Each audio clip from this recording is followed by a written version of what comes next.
जळगाव शहरात जिल्हा पेठ पोलिसांनी मोठी कारवाई करत गावठी पिस्तुलांची खरेदी विक्री करणाऱ्या टोळीचा पर्दाफाश केला आहे।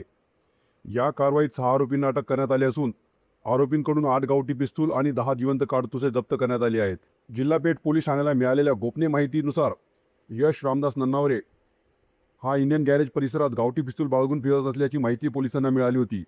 त्यानुसार पोलिसांनी सापळा रचत त्याला ताब्यात घेतले। त्याची झडती घेतली असता त्याच्याकडून एक गावठी पिस्तूल जप्त करण्यात आले। चौकशी दरम्यान नन्नावरे याने हे पिस्तूल केशव सुनील बालेराव याच्याकडून घेतल्याची माहिती दिली।